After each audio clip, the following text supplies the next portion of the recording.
it's 3 days in a hotel. I guess what was the best way to pass the time? Like, how'd you try to, I guess, get through that, not being able to kind of do anything? I mean, I started watching a couple shows on Netflix, just with all the downtime.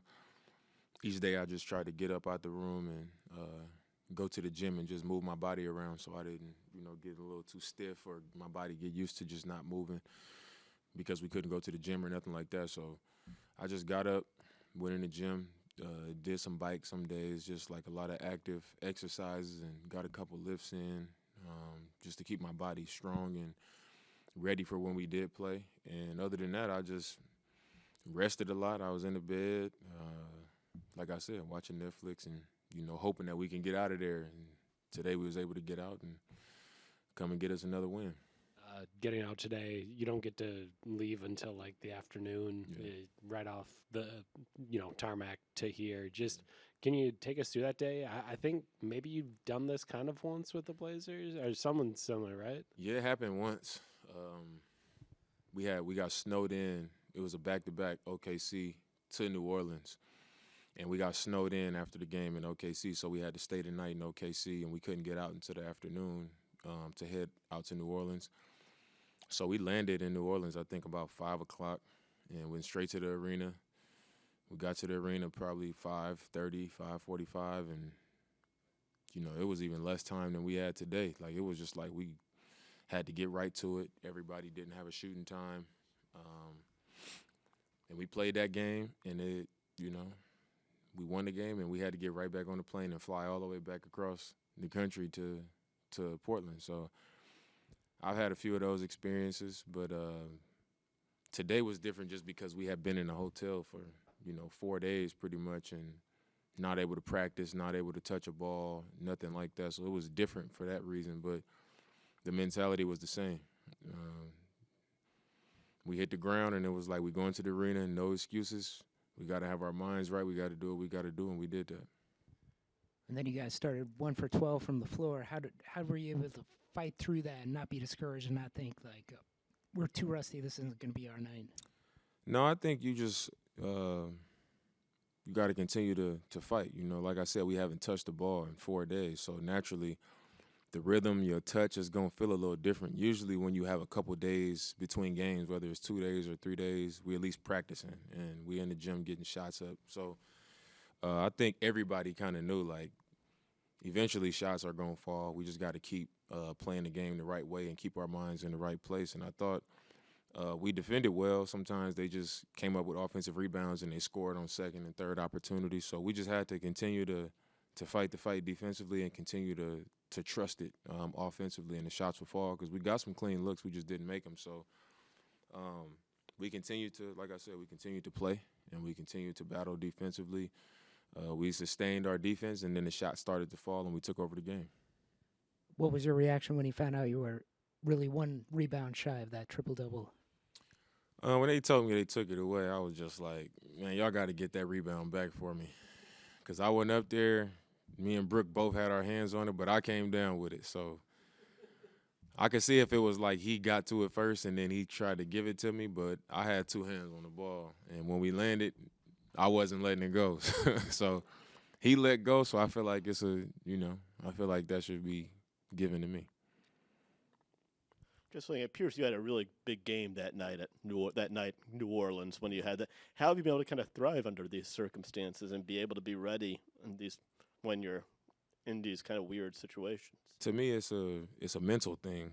I think coming into it, it's an opportunity to rise. It's a little bit of adversity that you're starting with, and it's an opportunity to overcome that. And I like that. I like that challenge. Obviously, I haven't been in that a bunch of times, but the times that obstacles are presented in front of me in general, I like the opportunity to still get done what we need to get done despite that. And tonight was another opportunity for us to do that, and I think our entire team had that type of mentality.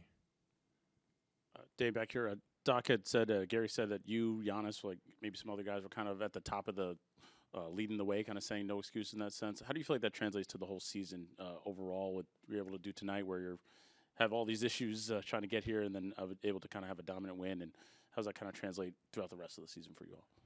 I believe it's part of the shift of our mentality overall, just for our team and for the rest of the season and every night is just no matter what happens or what's in front of us, if our mind is right, if we all on the same page and we locked into the scouting report, we do our jobs, we do what we do for the team, we guard people, we stay on the string on that end of the floor and continue to trust it and make the right plays offensively, that version of us can beat anybody.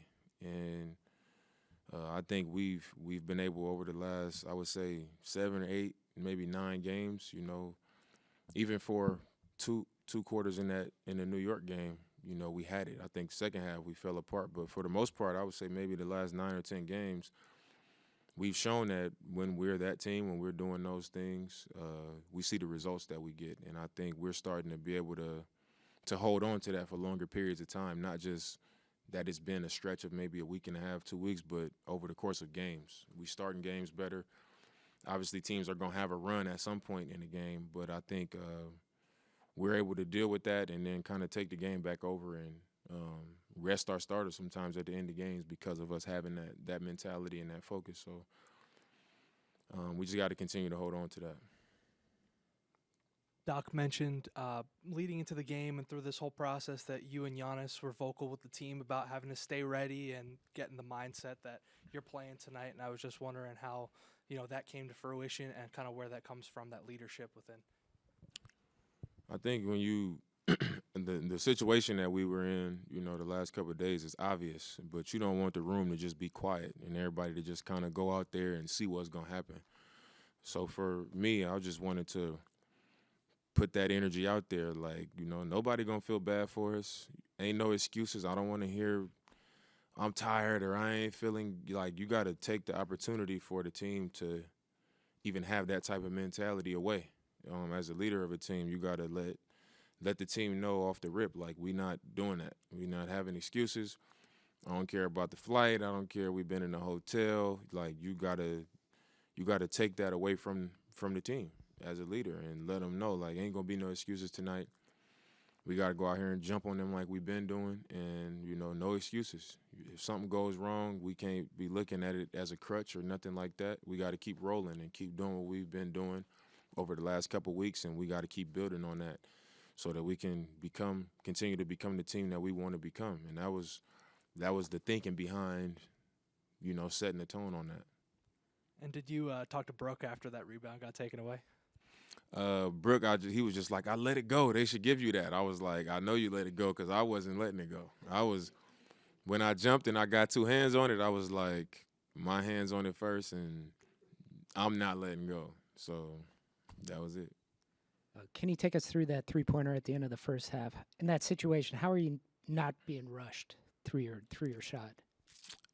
I mean, the ball was on the baseline, so the play that I called, I knew that if I'm setting the back screen on Giannis, my man is going to have to be kind of in some type of position to help.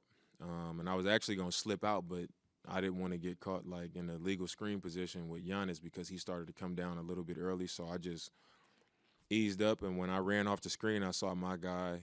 He shot the gap, but I just ran through the pass, and he kind of stopped and gave me that little bit of space. And I know he wouldn't want to like foul me in that corner, so 1.1 on the clock, I knew I would have plenty of time to get it off, and I just rose up and, I work.